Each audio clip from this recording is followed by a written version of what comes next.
കർത്താവിന്റെ പരിശുദ്ധ നാമം ഈ അനുഗ്രഹീതമായ സമയം മഹത്വപ്പെടുമാറാകട്ടെ. കേൾക്കാമല്ലോ. ദൈവ വചനത്തിന്റെ മുൻപിൽ നമുക്കൊന്നിച്ച ഇന്ന് രാത്രിയിലായിരിക്കത്തക്ക നിലയിൽ ദൈവം ഒരുക്കിയ ഈ വിലപ്പെട്ട അവസരത്തിലായി ഞാൻ ദൈവത്തിന് മഹത്വം അർപ്പിക്കുകയാണ്.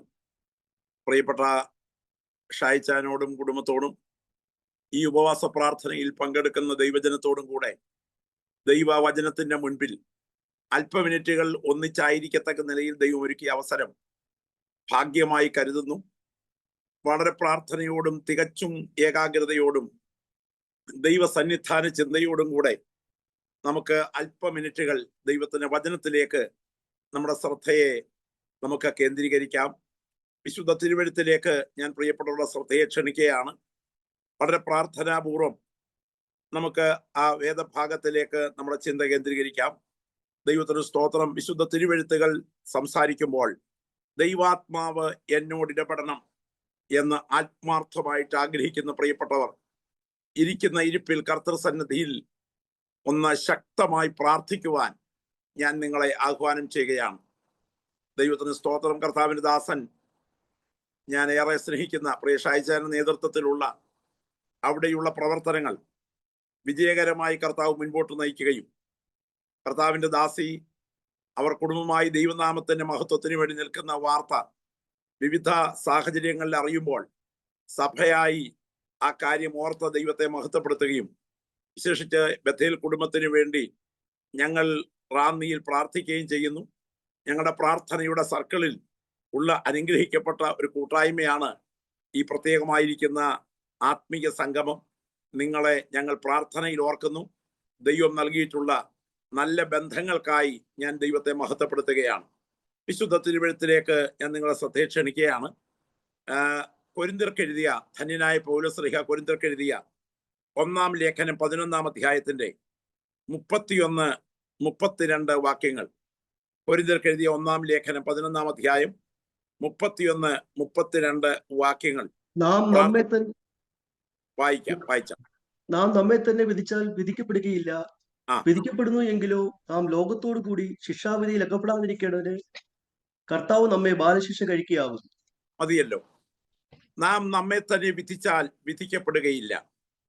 വിധിക്കപ്പെടുന്നുവെങ്കിലോ ലോകത്തോടുകൂടി ശിക്ഷാവിധിയിൽ അകപ്പെടാതിരിക്കേണ്ടതിന് കർത്താവ് നമ്മെ ബാലശിക്ഷ കഴിക്കുകയാകുന്നു. നമുക്കൊരു നിമിഷം കർത്തൃസന്നിധിയിൽ തലകളെ വണക്കി പ്രാർത്ഥിക്കാം. ഒരു ഉപവാസ പ്രാർത്ഥനയുടെ നടുവിലാണ് നാം കർത്തൃസന്നിധിയിൽ ദൈവമുഖത്തേക്ക് നോക്കുന്നത്. നമ്മുടെ ജീവിതത്തെ ആഴത്തിൽ ആത്മപരിശോധന ചെയ്യുവാനും ആത്മീയ ജീവിതത്തെ ഒരുക്കുവാനും ദൈവാത്മാവ് നമുക്ക് തരുന്ന സന്ദർഭമാണിത്. തൊട്ട് മുൻപ് ഒരു മാന്യ സഹോദരി പ്രാർത്ഥിച്ചതുപോലെ ഒരാഴമായ ശുദ്ധീകരണത്തിലേക്ക് ഈ ഉപവാസ പ്രാർത്ഥനയിൽ ദൈവാത്മാവ് നമ്മെ നയിക്കേണ്ടതിന്, ആഴമായ ശുദ്ധീകരണത്തിലേക്ക് ദൈവാത്മാവ് നമ്മെ നയിക്കേണ്ടതിന് നമുക്ക് ദൈവത്തോട് പ്രാർത്ഥിക്കാം.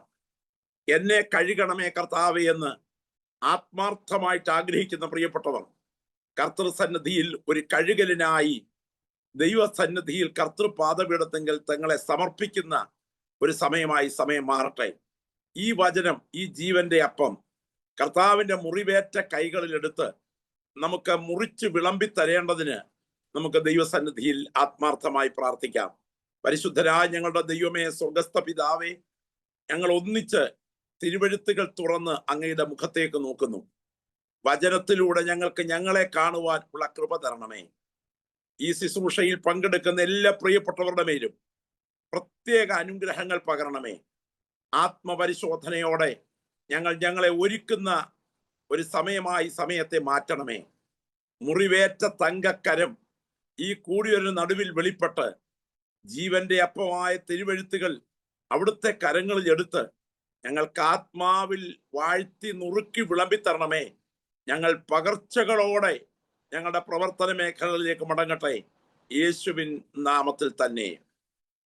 വളരെ പ്രാർത്ഥനാപൂർവം നമുക്ക് ആ തിരുവെഴുത്തുകൾ ശ്രദ്ധിക്കുവാനായിട്ട് അല്പമിനിറ്റുകൾ വേർതിരിക്കാം. നമുക്കറിയാം, നമ്മെ രക്ഷയിലേക്ക് നയിച്ച ഘടകം ഏതാണ് എന്ന് ചോദിച്ചാൽ സംശയമില്ലാതെ പറയാൻ കഴിയും. നമ്മെ രക്ഷയിലേക്ക് നയിച്ച ഘടകം വചനം ജഡമെടുത്ത ക്രിസ്തുവിന്റെ കാൽവറി യാഗമാണ്. യേശു ക്രിസ്തുവിന്റെ കാൽവറി യാഗത്തിലൂടെ അല്ലാതെ ആരും രക്ഷയിൽ വന്നിട്ടില്ല. നമ്മെ രക്ഷയിലേക്ക് നയിച്ചത് യേശു ക്രിസ്തുവിന്റെ കാൽവറിയിലെ ബലിമരണമാണ്. കഴിഞ്ഞ 10 വർഷം, കഴിഞ്ഞ 15 വർഷം, കഴിഞ്ഞ 20 വർഷം, അല്ല 25 വർഷം ഈ പോരും പോരാട്ടവും ഉണക്കുന്ന ഉഷ്ണക്കാറ്റും ശോധനകളും ഒക്കെയുള്ള ഈ മരുഭൂമിയിൽ നമ്മെ രക്ഷയിൽ നിലനിർത്തിയ ഘടകം ഏതാണ് എന്ന് ചോദിച്ചാൽ നമുക്ക് വ്യക്തമായി പറയാൻ കഴിയും, നമ്മുടെ കയ്യിലിരിക്കുന്ന ഈ ജീവന്റെ വചനമാണ്. ആ വേദപുസ്തകം കൈകളിലുള്ളവരൊക്കെ ആ പുസ്തകം ഒന്ന് കരങ്ങളിൽ ഉയർത്തിപ്പിടിച്ചാട്ടെ. നമ്മെ രക്ഷയിൽ നിലനിർത്തിയത് ഈ ജീവന്റെ വചനമാണ്. യേശു ക്രിസ്തു ആരാണ്? ആദിയിൽ വചനമുണ്ടായിരുന്നു, വചനം ദൈവത്തോടു കൂടെ ആയിരുന്നു, വചനം ദൈവമായിരുന്നു, വചനം ജഡമെടുത്തു. അപ്പോൾ വചനത്തിന്റെ മജ്ഞയും മാംസവും മേധസ്സും പൂണ്ട രൂപമാണ് ക്രിസ്തു. വചനത്തിന്റെ അച്ചടി മഷി പുരണ്ട രൂപമാണ് നമ്മുടെ കയ്യിലിരിക്കുന്ന ജീവന്റെ വചനം. ഒന്നുകൂടെ ഞാൻ പറയുന്നു, വചനത്തിന്റെ ആളത്വമാണ് നമ്മുടെ ക്രിസ്തു കർത്താവ്. വചനത്തിന്റെ മാംസരൂപമാണ് നമ്മുടെ കർത്താവ്. അപ്പോൾ തന്നെ ആ വചനം അച്ചടി മഷി പുരണ്ട രൂപമാണ് നമ്മുടെ കയ്യിലിരിക്കുന്ന ദൈവത്തിന്റെ വചനം. നാം ഈ വചനത്തിൽ തുടക്കം കുറിച്ചവരാണ്. നാം ഈ വചനത്തിൽ നിലനിൽക്കാൻ ബാധ്യസ്ഥരാണ്. എന്നാൽ അനുഭവങ്ങൾ വ്യത്യസ്തമായിരിക്കാം, പക്ഷേ വചനത്തിൽ നിലനിൽക്കുക എന്നതാണ് നമ്മെക്കുറിച്ച് ദൈവാത്മാവ് ആഗ്രഹിക്കുന്നത്. പരിശുദ്ധാത്മാവ് വചനത്തിലേക്ക് നമ്മെ ക്ഷണിക്കുകയാണ്. മഹാദൈവത്തെ നമ്മുടെ മുൻപിൽ അഭിമുഖമായി നിർത്തുവാൻ കഴിവുള്ള ഏക ഗ്രന്ഥം ദൈവത്തിന്റെ വചനമാണ്. സമാധാനമായി എങ്ങനെ ജീവിക്കാം എന്ന് മാത്രമല്ല, ധൈര്യമായി എങ്ങനെ മരണത്തെ അഭിമുഖീകരിക്കാം എന്നുകൂടെ പഠിപ്പിക്കുന്ന ഒരു പുസ്തകം ലോകത്തിലുണ്ടെങ്കിൽ അത് ദൈവത്തിന് മാറ്റമില്ലാത്ത വചനമാണ്. വചനത്തിൽ കേന്ദ്രീകരിക്കപ്പെടാത്തതൊന്നും സ്വീകാര്യമല്ല. പ്രിയപ്പെട്ടവരെ, നമുക്കറിയാം ധന്യനായ പൗലോസ്ലീഹയുടെ ജീവിതത്തിന്റെ സന്ധ്യാസമയം താൻ കുറിക്കുന്ന തിമോത്തിയോസിന്റെ 2-ാം ലേഖനത്തിൽ പൗലോസ് ഇങ്ങനെയാണ് പറയുന്നത്: ജീവികൾക്കും മരിച്ചവർക്കും ന്യായവിസ്താരം നടത്താൻ ദൈവത്താൽ നിയമിക്കപ്പെട്ടിരിക്കുന്ന ക്രിസ്തുയേശുവിനെയും അവന്റെ പ്രത്യക്ഷതയും രാജ്യവും ചൊല്ലി സത്യം ചെയ്ത് കൽപ്പിക്കുന്നത് വചനം പ്രസംഗിക്കാം. അങ്ങനെയാണെങ്കിൽ വചനത്തിലേക്ക് ശ്രദ്ധ കേന്ദ്രീകരിപ്പാൻ ദൈവാത്മാവ് നമ്മെ ഭയത്തോടെ ക്ഷണിക്കുകയാണ്. പൗലോസ് തന്റെ ശുശ്രൂഷയിൽ കാലിലെ ചെരുപ്പഴിച്ചു മാറ്റിയിട്ട് തീയുടെ മുൻപിൽ മോശ നിന്നതുപോലെ ഗൗരവത്തോടും ഭയത്തോടും കൂടെ സംസാരിച്ച ഒരു വചനമാണ് ഇന്ന് രാത്രിയിൽ നിങ്ങൾ വായിച്ചു കേട്ടത്. നാം നമ്മെ തന്നെ വിധിച്ചാൽ വിധിക്കപ്പെടുകയില്ല. വിധിക്കപ്പെടുന്നുവെങ്കിലോ നാം ലോകത്തോടുകൂടെ ശിക്ഷാവിധിയിൽ അകപ്പെടാതിരിക്കേണ്ടതിന് കർത്താവ് നമ്മെ ബാലശിക്ഷ കഴിക്കുകയാകുന്നു. എന്താണ് പൗലോസ് ഇവിടെ ഉദ്ദേശിക്കുന്നത്? വളരെ ഗൗരവമേറിയ, ഏറ്റവും പ്രാധാന്യമർഹിക്കുന്ന, വളരെ ഭയത്തോടെ കേൾക്കേണ്ട ഒരു ദൂത് വിശദീകരിച്ചതിന് ശേഷം അതിന്റെ ഉപസംഹാരത്തിൽ പറയുകയാണ്, അതിൽ നിന്ന്, ശിക്ഷാവിധിയിൽ നിന്ന് രക്ഷപ്പെടാൻ ഒരു വഴി നമ്മുടെ മുൻപിൽ പരിശുദ്ധാത്മാവ് തുറക്കുകയാണ്. എന്താണ് ആ വഴി? ആ വഴി ഇതിന് തൊട്ടു മുൻപുള്ള പശ്ചാത്തലം ഗ്രഹിക്കുമ്പോഴാണ് അതിന്റെ ഗൗരവം നമുക്ക് മനസ്സിലാക്കുവാനായിട്ട് കഴിയുന്നത്. 9-ാം അധ്യായത്തിന്റെ ഒടുവിലത്തെ വാക്യത്തിലേക്ക് വരുമ്പോൾ പൗലോസ് ഓർപ്പിക്കുന്ന ഭാഗം നിങ്ങൾ ഒന്ന് പ്രത്യേകം ശ്രദ്ധിക്കണം. 9-ാം അധ്യായത്തിന്റെ സമാപന വാക്യങ്ങൾ 27-ാമത്തെ വാക്യം, 9:27 ഒന്ന് വായിച്ചാട്ടെ. മറ്റുള്ളവരോട് പ്രസംഗിച്ച ശേഷം ഞാൻ തന്നെ കൊള്ളരുതാത്തവനായി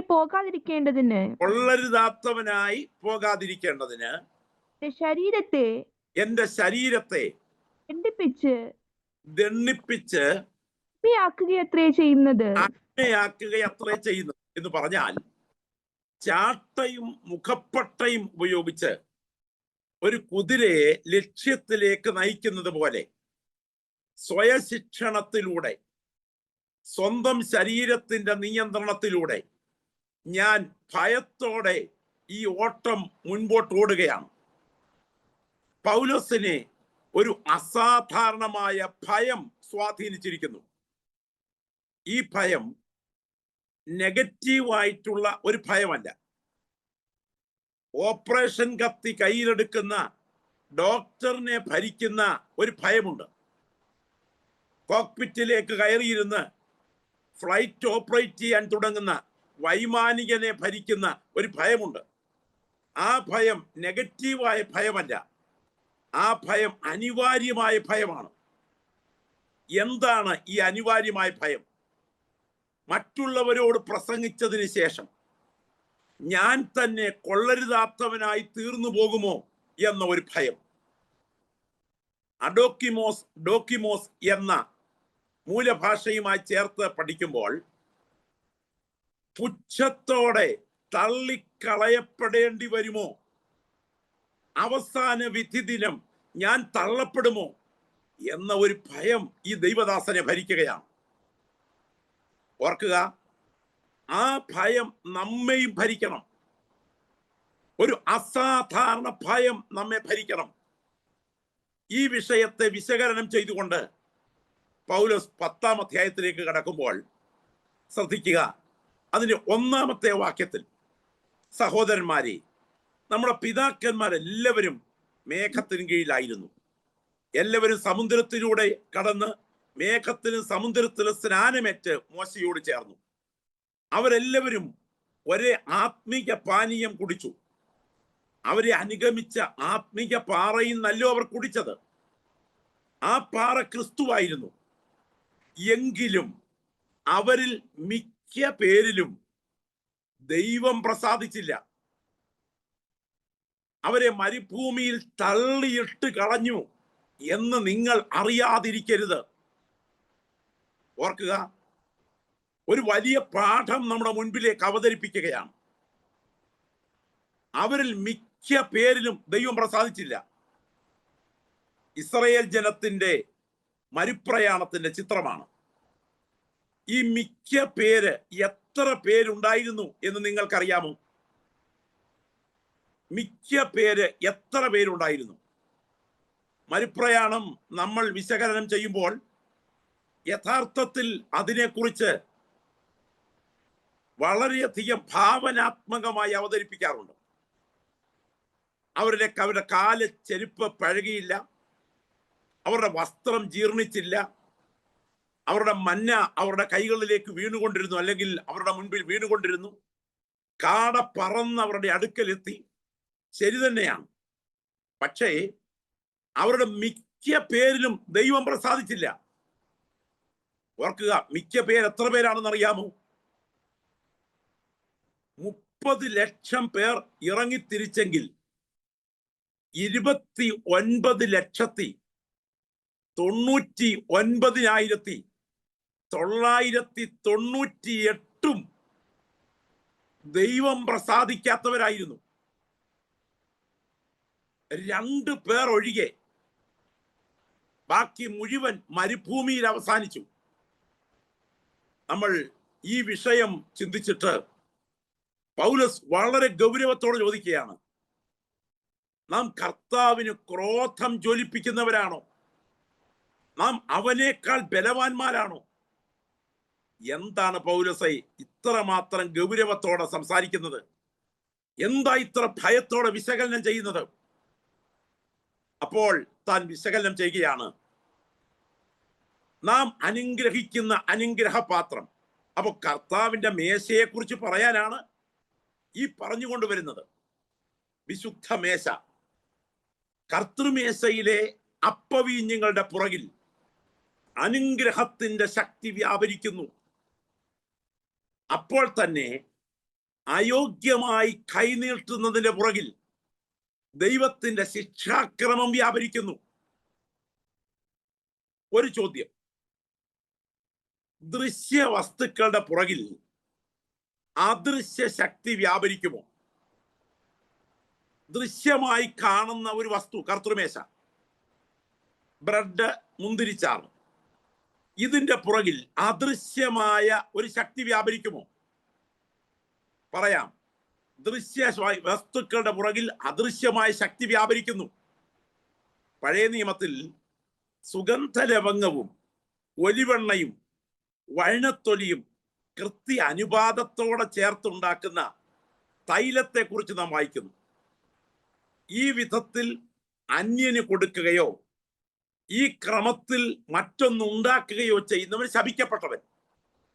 അവൻ ശിക്ഷായോഗ്യൻ, അവൻ മരണയോഗ്യൻ. അപ്പോൾ ഈ ക്രമത്തിൽ മറ്റൊന്നുണ്ടാക്കിയാൽ ശിക്ഷയാണ്. എന്നാൽ ശമൂവേൽ പ്രവാചകൻ തൈലക്കൊമ്പെടുത്ത് സഹോദരന്മാരുടെ നടുവിൽ വെച്ച് ദാവീദിനെ അഭിഷേകം ചെയ്യുമ്പോൾ അവന്റെ കയ്യിലെ തൈലക്കൊമ്പിൽ നിന്നുള്ള ആ തൈലത്തിന്റെ തുള്ളികൾ ദാവീദിന്റെ തലയിലേക്ക് തുള്ളി തുള്ളിയായി പതിക്കുമ്പോൾ അവന്റെ ശരീരത്തിലേക്ക് പ്രവേശിക്കാൻ കാത്തുനിന്ന ദൈവത്തിന്റെ പരിശുദ്ധാത്മാവ് അവന്റെ ഉള്ളിലേക്ക് ഇറങ്ങി വ്യാപരിക്കുകയാണ്. അയോഗ്യമായി കൈകാര്യം ചെയ്താൽ ശിക്ഷയ്ക്ക് ഹേതു, യോഗ്യമായി കൈകാര്യം ചെയ്താൽ അനുഗ്രഹ കാരണം. അപ്പോൾ ദൃശ്യമായി കാണുന്ന ഈ വസ്തുവിന്റെ പുറകിൽ അദൃശ്യമായ ഒരു ശക്തി വ്യാപരിക്കുന്നു. ഇതുപോലെ നമ്മൾ ഉപയോഗിക്കുന്ന വിശുദ്ധ മേശ, അതിനകത്തെ ബ്രെഡും അതിനകത്തെ മുന്തിരിച്ചാറും ബേക്കറിയിൽ നിന്ന് വാങ്ങുന്നതാണ്. പക്ഷേ ഒരു കർത്തൃദാസൻ അത് കൈകളിലെടുത്ത് ദൈവമുഖത്തേക്ക് നോക്കി പ്രാർത്ഥിക്കുമ്പോൾ ആ പ്രാർത്ഥനയുടെ പുറകിൽ, അതിൻ്റെ പുറകിൽ ഒരു ശക്തി വ്യാപരിക്കുന്നു. അത് വിശുദ്ധിയോടെ കരം നീട്ടി ഏറ്റെടുക്കുന്ന ദൈവമക്കൾക്ക് അത് അനുഗ്രഹമായി മാറുന്നു. എന്നാൽ വിശുദ്ധി കൂടാതെ ഈ മേശയിൽ കൈനീട്ടുന്ന വ്യക്തികൾക്ക് അത് ബലഹീനതയായി, അത് രോഗമായി, അത് മരണമായി മാറുന്നു. അങ്ങനെയെങ്കിൽ ഈ ദൃശ്യമായി കാണുന്ന ബ്രെഡിന്റെയും മുന്തിരിച്ചാറിന്റെയും പുറകിൽ രണ്ടുവിധ ശക്തികൾ പ്രബലമായി നിൽക്കുന്നു. ഒന്ന് അനുഗ്രഹത്തിന്റെ ശക്തി, മറ്റൊന്ന് ശിക്ഷാവിധിയുടെ ശക്തി. ഒന്ന് അനുഗ്രഹത്തിന്റെ ശക്തി, മറ്റൊന്ന് ശിക്ഷാവിധിയുടെ ശക്തി. ഞാൻ പറയട്ടെ, എന്തുകൊണ്ടാണ് ഈ കർത്തൃമേശയിലെ അപ്പവീഞ്ഞുകൾ ഈ വിധത്തിൽ പ്രത്യാഘാതം ഉണ്ടാക്കുന്നത്? ഞാനതിനൊരു കൊച്ചുദാഹരണം പറയാം. ആ വസ്തു അതിൽ തന്നെ ശക്തി പ്രവഹിപ്പിക്കുന്നതായതുകൊണ്ടല്ല, അത് പ്രതിനിധീകരിക്കുന്ന വിഷയത്തിന്റെ ശക്തിയാണ്. കർത്താവിന്റെ മേശയിൽ കൈനീട്ടി അതിന്റെ അനുഗ്രഹം ഏറ്റുവാങ്ങിയിട്ടുള്ള പ്രിയപ്പെട്ടവരെ ഓർത്ത് ഞാൻ ദൈവത്തെ മഹത്വപ്പെടുത്തുകയാണ്. എന്നാൽ അത് യോഗ്യമല്ലാതെ കൈനീട്ടിയാൽ ഒരു വ്യക്തിയിൽ അത് ബലഹീനതയായി തുടങ്ങും, അത് രോഗമായി തുടരും, അത് ശ്മശാനത്തിലെത്തിക്കും, കല്ലറയിലെത്തിക്കും. അപ്പോൾ ദൈവം നിർണയിച്ച ഒരു വ്യക്തിയുടെ ആയുസ് പൂർണ്ണമാകാതെ ആ ആളിനെ മരണസ്ഥലത്ത് എത്തിക്കത്തക്ക വിധത്തിൽ അതിന്റെ പുറകിൽ വ്യാപരിക്കുന്ന ആ ശക്തി നെഗറ്റീവായി ഇമ്പാക്റ്റ് ഉണ്ടാക്കുമ്പോൾ വിശുദ്ധിയോടെ കരങ്ങൾ നീട്ടി കണ്ണുനീരോടെ ഏറ്റെടുക്കുന്ന ദൈവമക്കൾക്ക് അത് രോഗശാന്തിയായി, അത് വിടുതലായി, അത് ദൈവപ്രവൃത്തിയായി വ്യാപരിക്കും. ഇത് എന്തുകൊണ്ട് സംഭവിക്കുന്നു? ഇത് സംഭവിക്കുന്നത് ആ വസ്തുവിന്റെ ശക്തിയല്ല, അത് പ്രതിനിധീകരിക്കുന്നതിന്റെ ശക്തിയാണ്. ഉദാഹരണം, നിങ്ങൾ നമ്മുടെ നാട്ടിൽ വന്ന് അല്പം പച്ചത്തുണിയും അല്പം വെള്ളത്തുണിയും അല്പം കാവിത്തുണിയും കൂടെ വാങ്ങിച്ച് ഭാരത പതാകയുടെ ആരക്കാലുകൾ നടുവിൽ വരച്ചു ചേർത്ത് ഒരു പതാക കൃത്യമായ അനുപാതത്തിൽ ഉണ്ടാക്കി നിങ്ങളുടെ കയ്യിലെ പണം കൊണ്ട് നിങ്ങളുണ്ടാക്കിയ ഈ പതാക നിങ്ങളുടെ തൊട്ടടുത്തുള്ള പോലീസ് സ്റ്റേഷന്റെ മുൻപിൽ ചെന്ന് പോലീസുകാർ നോക്കി നിൽക്കെ ഇതൊന്ന് കീറി കാണിക്കാമോ, ഇതൊന്ന് ചവിട്ടി കീറി കാണിക്കാമോ? എന്ത് സംഭവിക്കും? സംഭവിക്കുന്നത് എത്രയേ ഉള്ളൂ, മിനിറ്റിനുള്ളിൽ ജയിലിലാകും. ജാമ്യമെടുക്കാതെ പുറത്തു വരാൻ പറ്റില്ല. ജാമ്യം കിട്ടാത്ത ശിക്ഷയായി മാറും. നിങ്ങൾ പറയുകയാണെന്നിരിക്കട്ടെ, എന്റെ പോക്കറ്റിലെ പണം കൊണ്ട് വാങ്ങിച്ച തുണി, എന്റെ കയ്യിലെ പണം ചിലവഴിച്ച് ഞാൻ തയ്യാറാക്കിയ പതാക ചോദിക്കാൻ താൻ ആരാടാ എന്ന് ചോദിച്ചാൽ, ഇത് നിന്റെ കുടുംബകാര്യം പ്രസിദ്ധീകരിക്കുന്ന പതാകയല്ല, ഇത് രാജ്യത്തിന്റെ അഭിമാനത്തിന്റെ പ്രതീകമാണ്. ഈ രാജ്യത്തിന്റെ അഭിമാനത്തിന്റെ പ്രതീകത്തോട് നീ കാട്ടുന്ന പ്രതികരണം നിന്റെ ശിക്ഷയ്ക്ക് ഹേതുവായി മാറുന്നതാണ് കാര്യം. അങ്ങനെയാണെങ്കിൽ ഒരു കർത്തൃദാസൻ അപ്പവും വീഞ്ഞുമെടുത്ത് സ്തോത്രം ചെയ്ത് പ്രാർത്ഥിക്കുമ്പോൾ ആ ദൃശ്യമായ വസ്തുവിന്റെ പുറകിൽ പ്രതീകം യേശുക്രിസ്തുവിന്റെ കാൽവറി ബലിമരണമാണ്. അവന്റെ ബലിമരണത്തോട് അനാദരവ് കാട്ടിയാൽ ആ വ്യക്തിയുടെ ശിക്ഷ ഭീകരമായിരിക്കും. അങ്ങനെയാണെങ്കിൽ ഇന്ന് ഈ ദൂത് കേട്ടുകൊണ്ടിരിക്കുമ്പോൾ പരിശുദ്ധാത്മാവ് നമ്മെ ക്ഷണിക്കുകയാണ് ജീവിതത്തെ സ്വയശോധനയ്ക്ക് വിധേയമാക്കാൻ. അനുതാപത്തിലേക്ക് ദൈവാത്മാവ് നമ്മെ ക്ഷണിക്കുകയാണ്. ഓർക്കുക, ദൃശ്യമായി കാണുന്ന ഈ വസ്തുവിന്റെ പുറകിൽ അദൃശ്യമായ ശക്തി വ്യാപരിക്കുന്നുവെങ്കിൽ അത് ബലഹീനതയിലൂടെ, രോഗത്തിലൂടെ മരണത്തിലേക്ക് കടക്കുന്നെങ്കിൽ ഒരു വസ്തുത സത്യമാണ്. ഇത് വിശുദ്ധ മേശയിൽ പങ്കെടുക്കുമ്പോഴുള്ള അയോഗ്യമായ സഹകരണം, അല്ലെങ്കിൽ ജീവിതത്തിന്റെ പ്രതിദിന ക്രമീകരണങ്ങളിൽ വിശുദ്ധി കൂടാതുള്ള മുൻപോട്ടുള്ള യാത്ര, അത് ദൈവകോപഹേതുവായ വർത്തമാനകാല ശിക്ഷയ്ക്ക് ഹേതുവാകും. ഞാന് ഈ പറയുന്നത് പ്രിയപ്പെട്ട പ്രത്യേകം ശ്രദ്ധിക്കുക. ദൈവത്തിന്റെ ന്യായവിധി നമ്മിൽ വിളിച്ചു വരുത്തത്തക്ക വിധം വിശുദ്ധ വസ്തുക്കളോട് കാട്ടുന്ന അനാദരവ് കാരണമായി തീരും. അങ്ങനെയെങ്കിൽ കർത്താവേ, എൻ്റെ മേൽ ദൈവശിക്ഷ സംഭവിപ്പാനിടയാകാതിരിക്കത്തക്ക വിധം എൻ്റെ ജീവിതത്തെ ആഴത്തിൽ ശുദ്ധീകരണത്തിലേക്ക് കൊണ്ടുപോകുവാൻ കൃപ എനിക്ക് തരണമേ എന്ന് ഈ പ്രാർത്ഥനയിൽ ജാഗരിക്കുന്ന പ്രിയപ്പെട്ടവരുണ്ടെങ്കിൽ ആ കരങ്ങൾ ദൈവസന്നിധിയിൽ നിന്ന് ഉയർത്തിപ്പിടിച്ചാട്ടെ. ഇരിക്കുന്ന ഇരിപ്പിൽ ശബ്ദമുയർത്തി നിങ്ങൾ കർത്താവിനോട് നിങ്ങളുടെ മുറിക്കകത്തിരുന്ന് നിലവിളിയോടെ പ്രാർത്ഥിക്കണം. ഇടനെഞ്ചു പൊട്ടുന്ന വേദനയിൽ പ്രാർത്ഥിക്കണം. കർത്താവേ, എൻ്റെ ജീവിതത്തിലെ ചെയ്തികൾ അങ്ങയുടെ സന്നിധിയിൽ നിന്ന് ഒരു ശിക്ഷാക്രമം ഏറ്റുവാങ്ങത്തക്ക വിധത്തിൽ ബലഹീനതയ്ക്ക് ഹേതുവാകാതിരിക്കത്തക്ക വിധം എൻ്റെ ജീവിതത്തെ ഗൗരവമായി സൂക്ഷിപ്പാൻ ഉള്ള ദൈവകൃപ എനിക്ക് തരണമേ.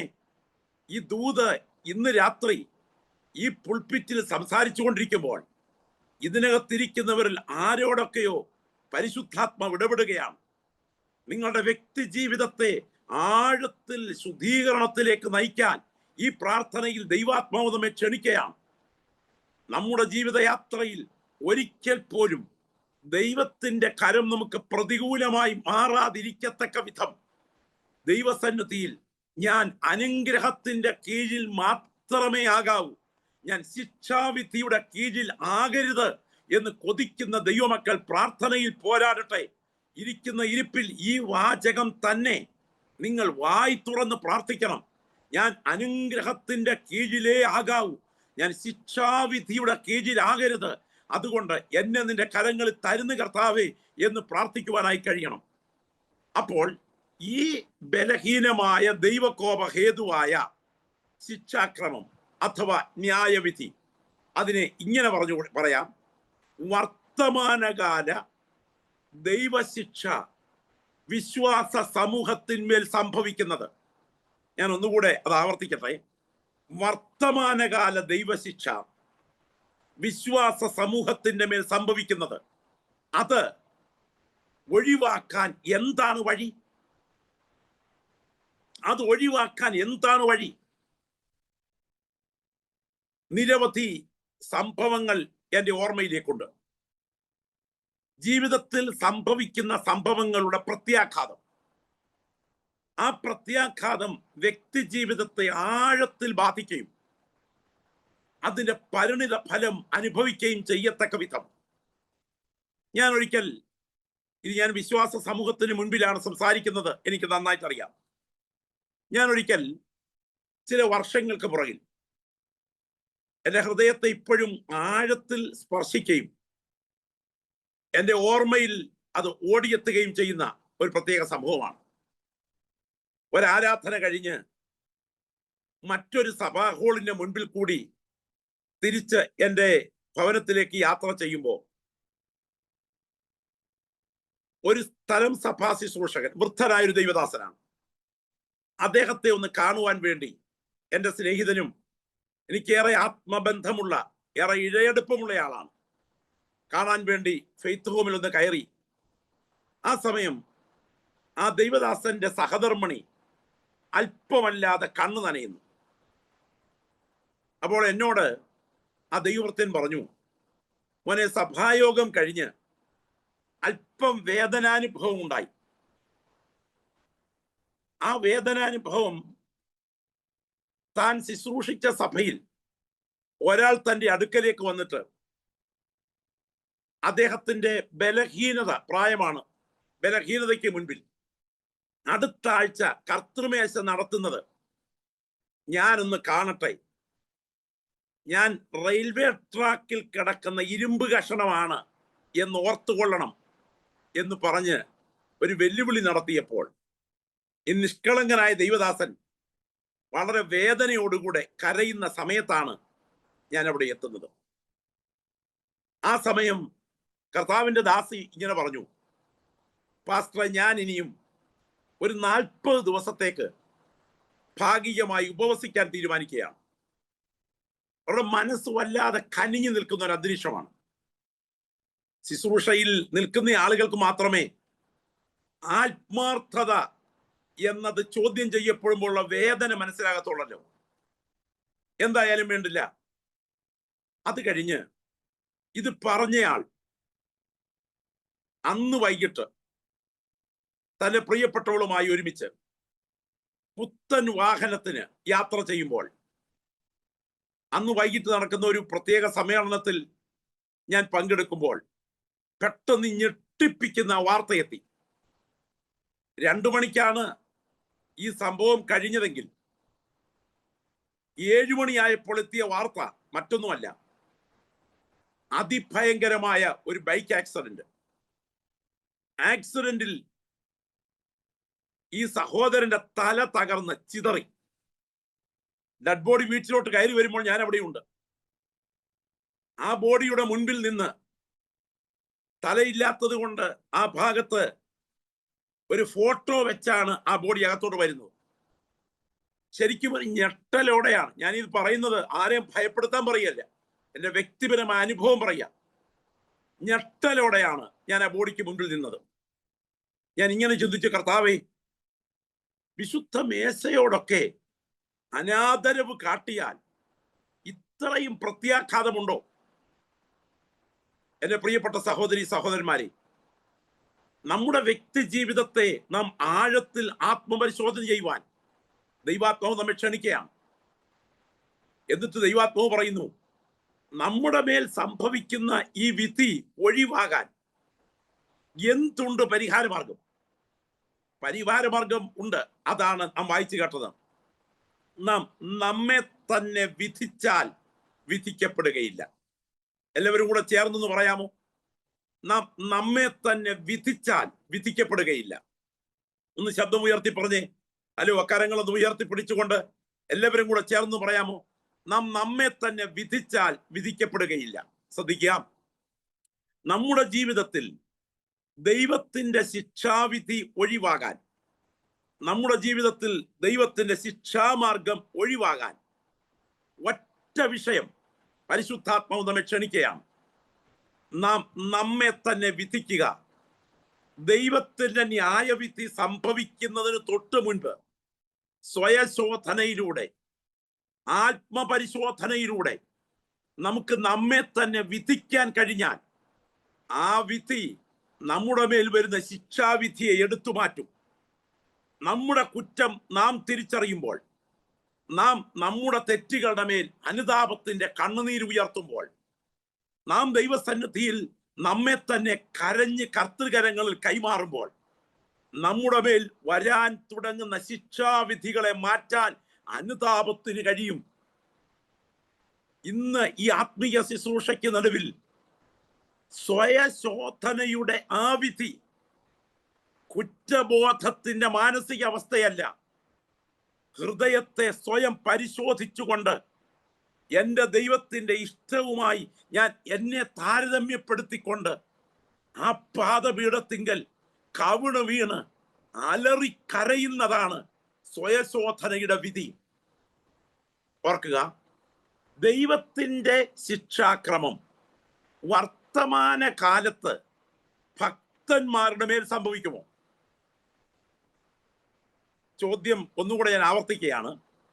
ദൈവത്തിന്റെ ശിക്ഷാക്രമം വർത്തമാന കാലത്ത് ഭക്തന്മാരുടെ മേൽ സംഭവിക്കുമോ? സ്തോത്രം. ദൈവത്തിന്റെ വചനം എന്താണ് പറയുന്നത്? അത് കൃത്യമായി സംഭവിക്കുമോ? വർത്തമാന കാലത്ത്, ഭാവികാല ദൈവിക ന്യായവിധിയെ കുറിച്ച് നമുക്കറിയാം. നരകം എന്ന യാഥാർത്ഥ്യത്തെ കുറിച്ച് നമുക്കറിയാം. വെളിപ്പാട് പുസ്തകം 20-11 മുതലുള്ള വാക്യങ്ങൾക്ക് പ്രതിപാദിച്ചിരിക്കുന്ന അന്ത്യ ന്യായവിധി, അതിന്റെ സമയം, അതിന്റെ സ്ഥലം, അതിന്റെ കക്ഷികൾ, അതിന്റെ സാക്ഷികൾ, അതിന്റെ വിസ്താരം, അതിന്റെ വിധി, അതിന്റെ അഗ്നിപ്പൊയ്ക എന്ന പരിണിത ഫലം, ഏറ്റവും ഗൗരവമേറിയ സബ്ജക്റ്റ് നമുക്കറിയാം. എന്നാൽ എൻ്റെ ചോദ്യം, വർത്തമാനകാലത്ത്, നമ്മുടെ ശരീരത്തിൽ നാം ജീവിക്കുന്ന കാലത്ത് ദൈവത്തിന്റെ ശിക്ഷാവിധികൾ നമ്മുടെ മേൽ സംഭവിക്കുമോ? ഭക്തന്മാരുടെ മേൽ സംഭവിക്കുമോ? വിശുദ്ധ ബൈബിൾ ഉറപ്പിച്ചു പറയുന്നു, അത് സംഭവിക്കും. വളരെ ഗൗരവത്തോടെ നാം കാണണം, അത് സംഭവിക്കും. വെളിപ്പാട് പുസ്തകത്തിൽ യേശു ക്രിസ്തു സഭകളോട് സംസാരിക്കുമ്പോൾ പറയുന്ന വാക്കുകൾ ശ്രദ്ധിക്കണം. കർത്താവ് പറയുകയാണ്, ആദ്യ സ്നേഹം വിട്ടുകളഞ്ഞു എന്നൊരു കുറ്റം നിന്നെ കുറിച്ച് പറവാനുണ്ട്. ഏതിൽ നിന്ന് വീണിരിക്കുന്നു എന്ന് ഓർത്ത് മാനസാന്തരപ്പെട്ട ആദ്യത്തെ പ്രവൃത്തി ചെയ്യുക. അല്ല ഞാൻ വരികയും നിന്റെ നിലവിളക്ക് നിന്റെ നിലയിൽ നിന്ന് നീക്കിക്കളയുകയും ചെയ്യും. ആത്മാവ് സഭകളോട് പറയുന്നത് എന്തെന്ന് ചെവിയുള്ളവൻ കേൾക്കട്ടെ. നിക്കോലാവരുടെ നടപ്പ് പിന്തുടരുന്നവർ ചിലർ നിന്നിലുണ്ട്. വേഗത്തിൽ വന്ന് ഞാൻ എൻ്റെ വായിലെ വാൾ കൊണ്ട് അവരോട് പോരാടും. എന്താ ഇത്? ദുർനടപ്പാചരിക്കേണ്ടതിനും വിഗ്രഹാർപ്പിതം തിന്നേണ്ടതിനും എൻ്റെ ദാസന്മാരെ തെറ്റിച്ചു കളയേണ്ടതിന് ഇസബേൽ എന്നൊരു സ്ത്രീയെ അനുവദിക്കുന്നു എന്നൊരു കുറ്റം നിന്നെ കുറിച്ച് പറവാനുണ്ട്. ഞാൻ അവളെ അവളുടെ കിടപ്പിൽ ദുർമാർഗം ചെയ്യുന്നവരെ വലിയ കഷ്ടത്തിലാക്കും. ഞാൻ അവളുടെ മക്കളെ കൊന്നുകളയും. ഞാൻ ഉൾപ്പൂവുകളെയും ഹൃദയങ്ങളെയും ആരായുന്നവൻ എന്ന് സകല സഭകളും അറിയും. നീ ശീതവാനുമല്ല ഉഷ്ണവാനുമല്ല. ശീതവാനോ ഉഷ്ണവാനോ ആയിരുന്നെങ്കിൽ കൊള്ളായിരുന്നു. അല്ലായികയാൽ നിന്നെ എൻ്റെ വായിൽ നുമിണുകളയും. ഞാൻ ഇന്ന് ചോദിക്കട്ടെ, ഇത് ഭാവികാലത്ത് നടക്കുന്ന അന്ത്യവിധിയാണോ, ഭൂതകാലത്ത് നടക്കുന്ന ചരിത്രവിധിയാണോ, വർത്തമാനകാലത്ത് നടക്കുന്ന അക്ഷരീയ വിധിയാണോ? ഉറപ്പിച്ചു പറയാം, ഇത് വർത്തമാനകാലത്ത് നടക്കുന്ന അക്ഷരീയ വിധിയാണ്. അങ്ങനെയാണെങ്കിൽ ചില വിഷയങ്ങൾക്കകത്ത് നമുക്ക് വിധി ദൈവത്തിന്റെ കാര്യപരിപാടിയിലായതുകൊണ്ട് നമ്മുടെ തലച്ചോറിന് തിരിച്ചറിയാൻ പറ്റില്ല. ഇത് മനസ്സിലാക്കുമ്പോഴാണ് അനുതാപത്തിന്റെ ശക്തി വ്യാപരിക്കേണ്ടത്. ഞാൻ ഒരിക്കൽ ദൈവിക ന്യായവിധി എന്ന വിഷയത്തെ സംബന്ധിച്ച് ഒരു സ്ഥലത്ത് ഒരാഴ്ച നിൽക്കുന്ന ക്ലാസ് എടുത്തുകൊണ്ടിരിക്കുക. അപ്പോൾ ക്രിസ്തുവിന്റെ ന്യായാസനം എന്ന വിഷയത്തെ സംബന്ധിച്ച് വ്യാഴാഴ്ച രാത്രിയിൽ സംസാരിക്കുമ്പോൾ എൻ്റെ പുറകിലിരിക്കുന്ന ഒരു സഹോദരൻ, ഒരു ദൈവദാസൻ, എൻ്റെ ഷർട്ടിൽ പിടിച്ചു വലിച്ചു. ഞാൻ പുറകോട്ട് നോക്കിയപ്പോൾ അദ്ദേഹം പറഞ്ഞു, 2 വാക്ക് പറയാൻ ഒരു അവസരം തരണം. അദ്ദേഹം 2 വാക്ക് പറയാൻ എഴുതിയിട്ട് പറഞ്ഞു, ഈ ഇരിക്കുന്ന ഒരാളിനെതിരെ ഞാൻ എൻ്റെ അവിവേകത്തിൽ ചില കാര്യങ്ങൾ പറഞ്ഞു. ഞാൻ ഇപ്പോഴാണ് അതിന്റെ ഗൗരവം മനസ്സിലാകുന്നത്. ഈ സദസ്സിനെ സാക്ഷിയാക്കി ഞാൻ അദ്ദേഹത്തോട് ക്ഷമാപണം ചെയ്യുകയാണ്. ഞാൻ തെറ്റിപ്പോയി സഹോദര. അപ്പോൾ മറ്റേ സഹോദരൻ എഴുന്നേറ്റ് വന്ന് ഇതുപോലെ തന്നെ ക്ഷമ ചോദിച്ചിട്ട് കെട്ടിപ്പിടിച്ച് ചുമ്മനം ചെയ്ത് പൊട്ടിക്കരഞ്ഞ് ഒരു കർത്തൃമേശയോടുകൂടെ ആ ശുശ്രൂഷ അവസാനിപ്പിച്ച രംഗം എൻ്റെ ഓർമ്മയിൽ ഓടിയെത്തുമ്പോൾ നമ്മൾ പലപ്പോഴും ഉണർവിന്റെ സന്ദേശം കേട്ട് നമ്മുടെ തലച്ചോറിൽ വലിയ പ്രതീക്ഷകൾ ഉയർത്തുമ്പോൾ തന്നെ പരിശുദ്ധാത്മാവ് ഇന്ന് രാത്രി എൻ്റെ ഹൃദയത്തോട് ഇടപെടുന്ന ഒരു ദൂത് ഞാൻ പറയാം. നമ്മുടെ ജീവിതത്തിൽ അനുതാപത്തിന്റെ കടക്കണ്ണുനീര് ഉയർന്നാൽ നമ്മുടെ മേൽ വരുവാൻ തുടങ്ങുന്ന ദൈവശിക്ഷയെ ഒഴിവാക്കാൻ അതിന് പകരം മറ്റൊന്നിന് ശക്തിയില്ല പ്രിയരെ. വർത്തമാനകാലത്ത് ദൈവത്തിന്റെ കാര്യപരിപാടി യാഥാർത്ഥ്യമാണ്. ഇനിയും ദൈവത്തിന്റെ കാലഗണന, ഞാൻ ഈ പറയുന്ന ഭാഷ പെട്ടെന്ന് നിങ്ങൾക്ക് മനസ്സിലാക്കാൻ ബുദ്ധിമുട്ടുണ്ടാകാം, എങ്കിലും അല്പം കട്ടിയായ ഭാഷയാണെങ്കിലും ശ്രദ്ധിക്കുക. ദൈവത്തിന്റെ കാലഗണന നമ്മുടെ കാലഗണനയുമായി കാല അനുപാതത്തിലല്ലാത്തത് കൊണ്ട് ഞാനത് വിശദീകരിക്കാം. ദൈവത്തിന്റെ കാലഗണന നമ്മുടെ കാലഗണനയുമായി കാല അനുപാതത്തിലല്ലാത്തത് കൊണ്ട് കാര്യം ഗ്രഹിക്കാൻ നമ്മുടെ തലയ്ക്ക് പെട്ടെന്ന് കഴിയുന്നില്ലെങ്കിലും ന്യായവിധി നടന്നുകൊണ്ടേയിരിക്കുകയാണ്. സ്തോത്രം. ദൈവത്തിന്റെ കാലഗണന, ദൈവം ആരാ? ദൈവം നിത്യനാണ്. ദൈവത്തിന് തുടക്കമില്ല, ദൈവത്തിന് ഒടുക്കമില്ല. എന്നാൽ നമ്മുടെ കാലഗണനയോ 70 അല്ലെങ്കിൽ 80. 4000 ആഴ്ചയുടെ കഥയേ ഉള്ളൂ നമ്മുടെ ആയുസിന്. ചുരുക്കി എന്ന് പറഞ്ഞാൽ 4000 ആഴ്ച കൊണ്ട് 29,200 ദിവസം കൊണ്ട് 80 കൊല്ലം കൊണ്ട് ഇതിന്റെ ഗ്യാരണ്ടി തീരും. പിന്നെ ഇരിക്കുന്നവർക്കും കഷ്ടം, നോക്കുന്നവർക്ക് അതിനേക്കാട്ടി കഷ്ടം.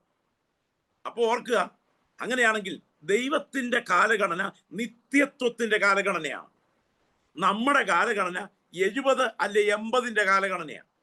ദൈവത്തിന്റെ കാലഗണന നമ്മുടെ കാലഗണനയുമായി അനുപാതത്തിലല്ലാത്തത് കൊണ്ട് പെട്ടെന്ന് കാര്യം ഗ്രഹിക്കാൻ നമ്മുടെ തലയ്ക്ക് കഴിയുന്നില്ല.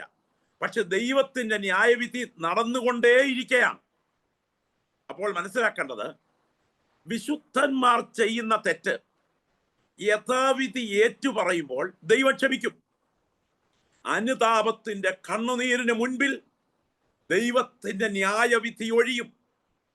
പക്ഷേ അനുതാപത്തിലേക്ക് നമ്മെ നയിക്കാൻ അനുവദിക്കാതെ നമ്മുടെ വികാരങ്ങളെ കൊണ്ട് നമുക്ക് ആത്മധൈര്യം പകരുന്ന ഒരു പ്രത്യേക മാനസികാവസ്ഥ നമ്മെ ഭരിക്കുന്നെങ്കിൽ അത് അപകടമാണ്. വിശുദ്ധ തിരുവെഴുത്തിലേക്ക് നിങ്ങൾ ശ്രദ്ധ കേന്ദ്രീകരിക്കുക. ദാവീദിന്റെ പാപം ദൈവം അഴിച്ചു മാറ്റിയത് അനുതാപത്തിന്റെ മുൻപിലാണ്. എന്നാൽ ഏലിയുടെ മക്കളുടെ ശിക്ഷ ദൈവം ഉറപ്പിച്ചത് അനുതാപമില്ലായ്മയ്ക്ക് മുൻപിലാണ്. അനുതാപം എവിടെ ഉയരുമോ അതിന്റെ പരിഹാരം ദൈവം ശിക്ഷാക്രമത്തെ മാറ്റും. ഈ ദൂത് കേട്ടുകൊണ്ടിരിക്കുമ്പോൾ വർത്തമാനകാലത്ത് ദൈവത്തിന്റെ ഈ വിധത്തിലുള്ള ഇടപെടലുണ്ടോ എന്ന് പറഞ്ഞാൽ, ബലഹീനത, രോഗം, മരണം, ഇതിലേക്ക് ഒരു വിശ്വാസി പോകുമോ? വർത്തമാനകാലം ദൈവത്തിന്റെ ശിക്ഷാക്രമത്തിന്റെ ഭാഗമാകുമോ? ശ്രദ്ധിച്ചു കേൾക്കണേ. യാക്കോബ്, നമുക്കറിയാം, അപ്പന്റെ മുൻപിൽ സഹോദരന്റെ വസ്ത്രം ധരിച്ച് അപ്പനെ കബളിപ്പിച്ചു. സഹോദരന്റെ വസ്ത്രം ഇട്ടിരിക്കുന്നത് കൊണ്ട് കണ്ണു കാണാൻ വയ്യാത്ത അപ്പന്റെ മുൻപിലേക്ക് ചെന്നപ്പോൾ തപ്പി നോക്കിയ സമയത്ത് ശബ്ദം യേശാവിൻ്റെത്, പക്ഷേ വസ്ത്രസ്പർശനത്തിൽ അത് യാക്കോബിൻ്റെത്. കാര്യം എന്താ? കളിപ്പിക്കുകയായിരുന്നു. എന്നാൽ അടുത്ത ഒരു 3 പതിറ്റാണ്ടുകൾക്കുള്ളിൽ, 25-30 വർഷത്തിനുള്ളിൽ യാക്കോബിന്റെ കല്യാണം നടക്കും. രാത്രി വിവാഹം അവരുടെ ഗോത്ര വിഭാഗത്തിന്റെ അനുസരിച്ച് നടക്കുക. താൻ ആഗ്രഹിച്ച പെൺകുട്ടി തൻ്റെ വീട്ടിലെത്തി, റൂമിലെത്തി എന്ന് വിചാരിച്ചു. പക്ഷെ പ്രഭാതത്തിൽ സൂര്യൻ ഉദിച്ചപ്പോഴാണ് യാക്കോബിനൊരു കാര്യം മനസ്സിലായത്. നല്ല കാഴ്ചയുള്ള ഇദ്ദേഹത്തെ അമ്മായിയപ്പൻ ഇരുട്ടിൽ കളിപ്പിച്ചു. ഇതെന്ത് സംഭവിച്ചതാ? ചില വർഷങ്ങൾക്ക് പുറകിൽ നീ നിന്റെ അപ്പനെ കണ്ണ് കാണാത്തപ്പ കളിപ്പിച്ചു. വർഷങ്ങൾക്ക് ശേഷം നിന്റെ മുൻപിൽ കബളിപ്പിക്കൽ അതിന്റെ കുടിശ്ശികയും പലിശയും തീർത്ത് കിട്ടുക. ശ്രദ്ധിക്കണേ, വനത്തിൽ നിന്ന് കയറി വന്ന മക്കൾ ഒരു പൊതിക്കെട്ടുമായിട്ടാണ് വന്നത്. പപ്പ, ഇത് പപ്പയുടെ ഏറ്റവും സ്നേഹിക്കുന്ന പുത്രൻ്റെതാണോ നോക്ക് എന്ന് പറഞ്ഞ് അങ്ങോട്ട് കൊടുത്തു. അപ്പൻ യാക്കോബ് തുറന്ന് പൊതിക്കെട്ട് നോക്കിയപ്പോൾ പറിച്ചു കീറി കളഞ്ഞ തന്റെ മകന്റെ വസ്ത്രം രക്തത്തിൽ കുളിച്ചിരിക്കുക.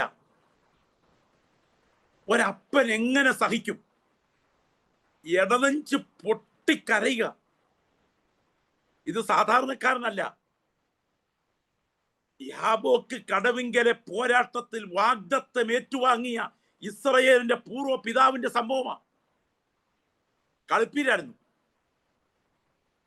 ആ മകൻ അയച്ച രഥം കണ്ടപ്പോൾ അകത്ത് ചൈതന്യം വന്നെങ്കിലും കഴിഞ്ഞ ദീർഘവർഷങ്ങൾ ഒരു തെറ്റിദ്ധാരണയുടെ കബളിപ്പിക്കലിൽ ഇദ്ദേഹം കരഞ്ഞുകൊണ്ടേയിരുന്നു.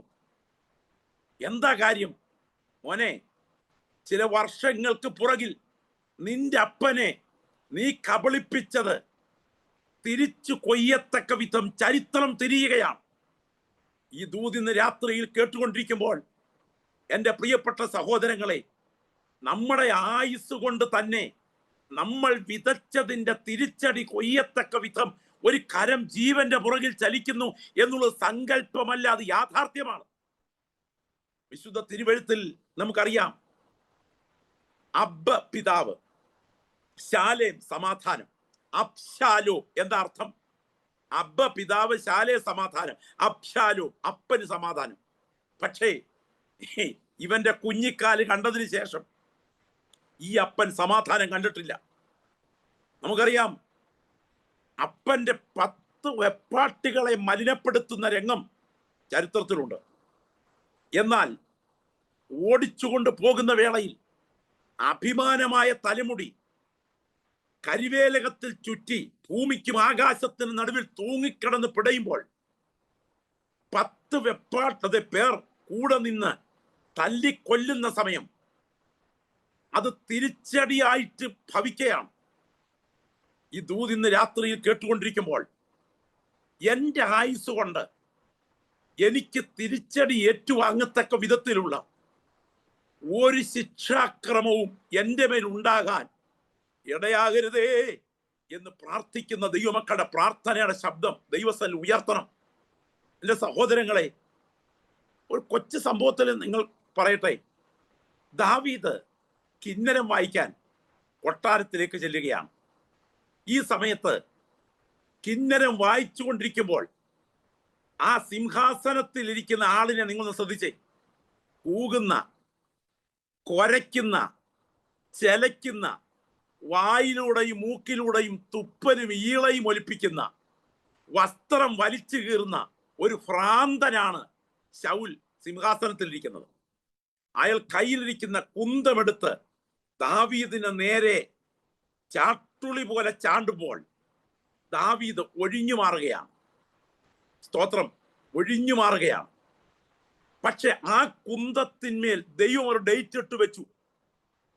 നിങ്ങൾക്കറിയാം, വർഷങ്ങൾ മുൻപോട്ട് പോയി. ഗിൽബോവ പർവ്വതത്തിൽ ശൗലിന്റെ മരണം നടക്കുന്ന രംഗം കുന്തം നിലത്ത് താഴ്ത്തി വെച്ച് അതിന്മേൽ വീണ് ഇയാൾ ആത്മഹത്യ ചെയ്യുകയായിരുന്നു. എന്നെ അത്ഭുതപ്പെടുത്തിയ കാര്യം ഞാൻ പറയാം. അതുകൊണ്ടൊന്നും കാര്യം അവസാനിച്ചില്ല.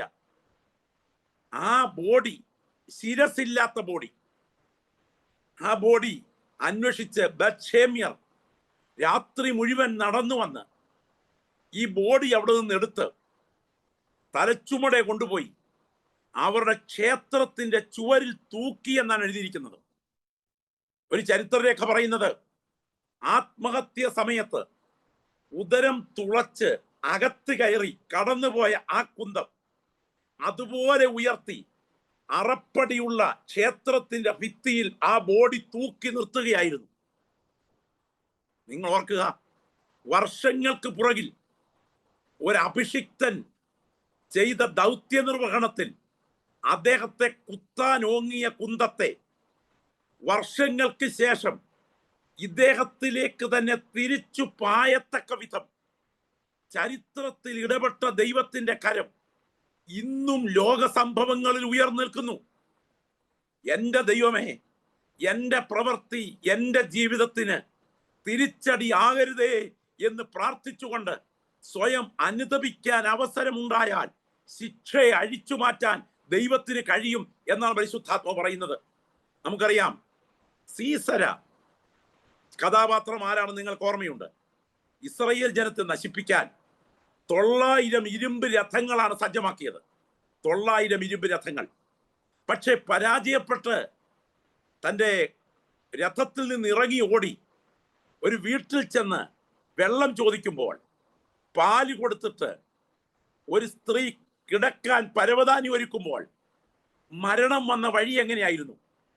ചെന്നിയിലേക്ക് ഇരുമ്പ് പാര അടിച്ചിറക്കി കൊല്ലുകയായിരുന്നു. തൊട്ടു മുൻപ് ഇസ്രായേലിനെതിരെ ഇരുമ്പ് രഥമാണ് പ്ലാൻ ചെയ്തത്. പക്ഷെ ഇവിടെ ഇരുമ്പ് പാര ചെന്നി തകർത്തിറങ്ങുകയായിരുന്നു. വളരെ ഭയപ്പെടണം. അബീമേലേക്ക് യെരുബാലിന്റെ 70 മക്കളെ ഒരു കല്ലിൽ വെച്ച് കൊന്നു. ചരിത്രരേഖയാണ്. കല്ലിൽ വെച്ച് 69 പേർ കൊല്ലപ്പെട്ടു. യോദ്ധാൻ രക്ഷപ്പെട്ടു. കല്ലിലാണ് മരണം. എന്നാൽ വർഷങ്ങൾ കഴിഞ്ഞു. താൻ യുദ്ധം ചെയ്ത് ഒരു മതിൽക്കെട്ടിനോട് ചേർന്ന് നിൽക്കുകയാണ്.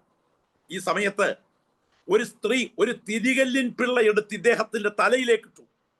അത് തലയിൽ വീണ് തല തകർന്ന് ചോരയിൽ കുളിച്ചു വീഴുമ്പോൾ താൻ തന്റെ ആയുധവാഹകനോട് പറഞ്ഞു, ഒരു സ്ത്രീ എന്നെ കൊന്നു എന്ന് പറയാതിരിക്കേണ്ടതിന് നീ നിന്റെ വാൾ ഊരി എന്നെ കൊല്ലുക. വർഷങ്ങൾക്ക് പുറകിൽ കല്ലിൽ വെച്ച് കല്ലുകൊണ്ട് കുഞ്ഞുങ്ങളെ കൊന്നത് സത്യമാണ്. വർഷങ്ങൾക്ക് ശേഷം ആ കല്ലും ആ വാളും ഇദ്ദേഹത്തിന്റെ തലയിലേക്ക് തിരിച്ചുയർന്നത് യാഥാർത്ഥ്യമാണ്. ചരിത്രത്തിൽ തിരിച്ചടി യാഥാർത്ഥ്യമായി സംഭവിക്കുകയാണ്. എന്റെ പ്രിയപ്പെട്ടവരെ, ശിംശോന്റെ പാപം ഏത് അവയവത്തിലാണ് ആധിപത്യം പുലർത്തിയത് നിങ്ങൾക്കറിയാമോ? ശിംശോന്റെ പാപം കണ്ണിലാണ് ആധിപത്യം പുലർത്തിയത്. കണ്ണിൽ തുടങ്ങിയ പാപം. പക്ഷെ ശിംശോന്റെ അന്ത്യം എങ്ങനെയായിരുന്നു? 2 കണ്ണും കുത്തി പൊട്ടിക്കപ്പെട്ടവനായി, അന്ധനായി, ഒരു ബാലൻ നടത്തി ആ വിധത്തിൽ അവസാനിക്കുകയായിരുന്നു.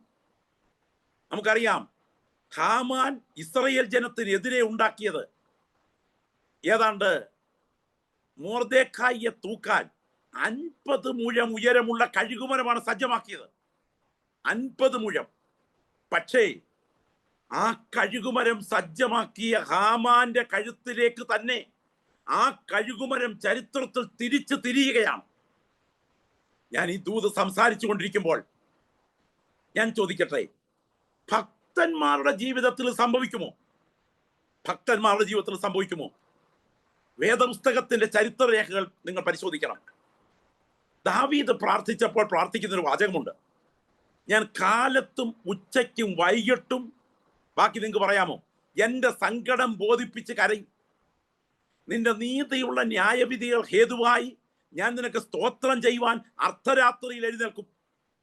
രാവിലെ പ്രാർത്ഥിക്കും, ഉച്ചയ്ക്ക് പ്രാർത്ഥിക്കും, വൈകിട്ട് പ്രാർത്ഥിക്കും, അർദ്ധരാത്രിയിൽ പ്രാർത്ഥിക്കും.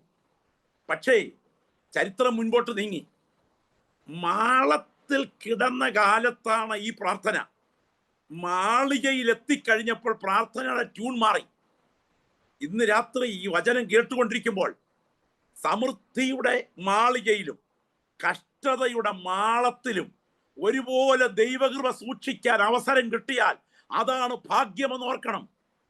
എന്നാൽ ഒരു പ്രത്യേക സന്ദർഭത്തിൽ തൻ്റെ കണ്ണ് അനാവശ്യമായ ഒരു സ്ഥലത്തേക്ക് പോയി. പോകാൻ കാരണം സന്ധ്യാസമയത്ത് താൻ കട്ടിലിൽ നിന്ന് എഴുന്നേറ്റു എന്നൊരു വചനം രാജാക്കന്മാരുടെ പുസ്തകത്തിന് 11-ാം അധ്യായം പറയുന്നു. സന്ധ്യയ്ക്ക് കട്ടിലിൽ നിന്ന് എഴുന്നേൽക്കാൻ കാരണം ഉച്ച കഴിഞ്ഞ് ഗാഠനിദ്രയിലായിരുന്നു. രാവിലെ ഉച്ചയ്ക്കും വൈകിട്ടും പ്രാർത്ഥിക്കുന്ന ഇദ്ദേഹം ഇപ്പോൾ ഉറക്കത്തിലേക്ക് നീങ്ങി. അതോടുകൂടെ കണ്ണരുതാത്ത ഇടത്തേക്ക് പോയി. ആള് കൊട്ടാരത്തിലേക്ക് വന്നു. ബേത്ശേബയുമായിട്ടുള്ള പുളിച്ച കാൽവയ്പിലേക്ക് ദാവീദ് നീങ്ങി. ഓർക്കുക, തൊട്ടുപുറകിൽ കുലപാതക പരമ്പര ആരംഭിച്ചു. പക്ഷേ 1 വർഷം കഴിഞ്ഞപ്പോൾ നാഥാൻ വീട്ടിലേക്കെത്തി. എന്തുകൊണ്ടാണ് ദാവീദിന്റെ അടുക്കൽ ഒരു കുഞ്ഞ് ജനിക്കുന്ന ടൈം വരെ നാഥാൻ വരാതെ വന്നത്? വളരെ ശ്രദ്ധിക്കണം. ദാവീദ് ഭക്തനല്ലേ? ദാവീദ് പ്രവാചകനല്ലേ? ദാവീദ് ശരിക്കും പറഞ്ഞാൽ ദൈവത്തിന്റെ ഹൃദയപ്രകാരം ഉള്ളയാളല്ലേ? പക്ഷെ എന്തുകൊണ്ട് ഒരു കുഞ്ഞ്, പാപം മുതൽ ഒരു കുഞ്ഞ് 9, ഒരു 10 മാസം, ഇത്രയും സമയം എന്തുകൊണ്ട് ദാവീദിന്റെ അടുക്കൽ നാഥാൻ എത്തിയില്ല? ഒരു കാര്യം ഓർക്കുക, ശിക്ഷ ദൈവം ആരംഭിക്കുന്നതിന് മുൻപ് അനുതാപത്തിന് ദൈവം അവസരം അനുവദിക്കും. മറക്കരുത്, അനുതാപത്തിന് ദൈവം അനുവദിക്കുന്ന അവസരം ദീർഘകാലമല്ല. അനുതാപത്തിന് ദൈവം അവസരം അനുവദിക്കുന്നത് കൗണ്ടർ ചെയ്യുന്ന സമയമാണ്. സ്തോത്രം. പക്ഷേ മറക്കാതെ യാഥാർത്ഥ്യം അടിവരയിട്ട് കേൾക്കണം. ദൈവം അനുതാപത്തിന് ഒരുക്കുന്ന അവസരം അത് ദീർഘക്ഷമയാണ്, അത് നിത്യക്ഷമയല്ല. ഒരിക്കൽ കൂടെ ഓർക്കുക, അനുതാപത്തിന് ദൈവം തരുന്ന സമയം ദൈവത്തിന്റെ ദീർഘക്ഷമയാണ്. ന്യായവിധി ആരംഭിക്കുന്നതിന് തൊട്ടു മുൻപുള്ള സമയം ദീർഘക്ഷമയാണ്, പക്ഷെ അത് നിത്യക്ഷമയല്ല. കറക്റ്റ് 9 മാസം അവിടേക്ക് ഒരു കുഞ്ഞ് ജനിച്ചു കഴിഞ്ഞു. അവിടേക്ക് നാഥാൻ വരികയാണ്. ഒരു കൊച്ചുദാഹരണത്തോടെ സംഭവം ആരംഭിക്കുന്നു. നിങ്ങൾക്ക് ആടിന്റെ ഉപമ പറഞ്ഞിട്ട് ആ മനുഷ്യൻ നീ തന്നെ എന്ന് നാഥാൻ പറഞ്ഞ വാക്കുകൾ നിങ്ങൾക്കറിയാം. പക്ഷേ ഇവിടെയാണ് വളരെ ഗൗരവത്തോടെ കേൾക്കേണ്ടത്. ഒരു ഭക്തൻ ചെയ്യുന്ന തെറ്റ് യഥാവിധി ഏറ്റുപറയുമ്പോൾ ദൈവം ക്ഷമിക്കുമെങ്കിലും തങ്ങളുടെ ജഡത്തിൽ അനുഭവിക്കാൻ ശിക്ഷയുടെ വടികൾ ദൈവം അറിഞ്ഞുകൊണ്ട് അനുവദിക്കും. നാഥാൻ പറഞ്ഞു, നീ ഇത് ചെയ്തു, ഞാൻ മിണ്ടാതെ ഇരുന്നു.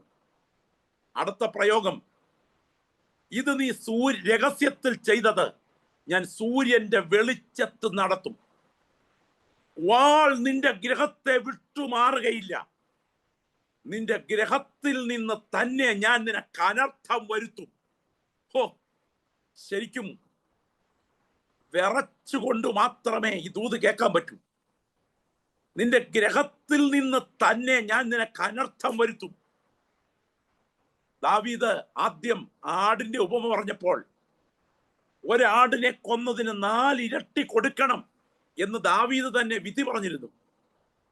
നിങ്ങൾ ചരിത്രത്തിലേക്ക് നോക്ക്. ദാവീദിന്റെ 4 മക്കളുടെ മരണം നിങ്ങൾ എണ്ണണം. ബേത്ശേബയിൽ ഉണ്ടായ കുഞ്ഞു മരിച്ചു, 1ാമത്തെ മരണം. അബ്ശാലോം അമ്നോനെ അടിച്ചു കൊന്നു, 2ാമത്തെ മരണം. അബ്ശാലോം കരിവേലകത്തിൽ കെട്ടുഞാന്ന് ചത്തു, 3ാമത്തെ മരണം. അദോനിയ രാജാവിന്റെ മരണമറിഞ്ഞ് അലറിക്കരയുമ്പോൾ 4 മക്കളുടെ മരണം. ദാവീദേ, ഇത് ബന്ധനമല്ല, ഇത് പോരാട്ടമല്ല, ഇത് അറബിക്കെട്ടല്ല, ഇത് വിതച്ചത് കൊയ്യുകയാണ്. ഇന്ന് രാത്രി ഈ ദൂത് ഇവിടെ അവസാനിപ്പിക്കും മുൻപ് പരിശുദ്ധാത്മാവ് നമ്മെ ആ ദൂതിന്റെ പ്രധാന പോയിന്റിലേക്ക് വിളിക്കുകയാണ്. നമ്മെ തന്നെ വിധിച്ചാൽ വിധിക്കപ്പെടുകയില്ല. ഈ ആത്മീയ ശുശ്രൂഷയുടെ ശബ്ദം ഒരു വനരോധനമായി അവസാനിക്കാതെ നീ എന്നെ കഴുകണമേ കർത്താവേ എന്ന് പ്രാർത്ഥിക്കുന്ന പ്രിയപ്പെട്ടവർ, ആ 2 കരങ്ങൾ കർത്താവിലേക്ക് ഉയർത്തിപ്പിടിച്ചുകൊണ്ട് ദൈവസന്നിധിയിൽ നിലവിളിച്ച് കരയുന്ന ഒരു രാത്രിയായി രാത്രി തീരട്ടെ.